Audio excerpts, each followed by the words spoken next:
good. And OCD is a term that you hear a lot. I feel like people use it loosely or just casually. So, what is the clinical definition of obsessive compulsive disorder, and how does that differ from people that liking to do things a certain way? It- Definitely. That's, I mean, such a great question and really true that, especially all over social media, people will say they reference themselves as being OCD, or Mhm. if someone likes something to be clean, they'll be like, "Are you OCD?"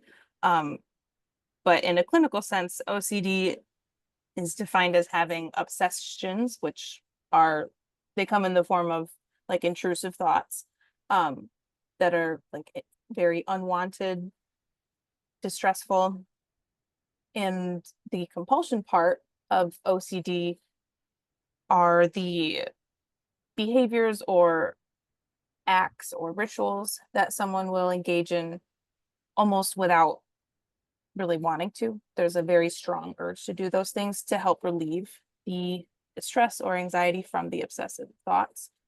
Um, and it's extremely impairing for um, a person's life and functioning, and it just really disrupts their daily life.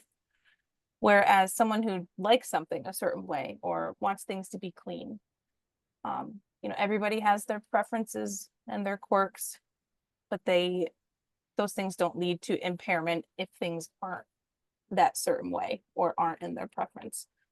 Um, OCD can exist with just the obsessions. It's not as common as obsessions and compulsions together. But also just people liking things a certain way, there's typically not the compulsive aspect.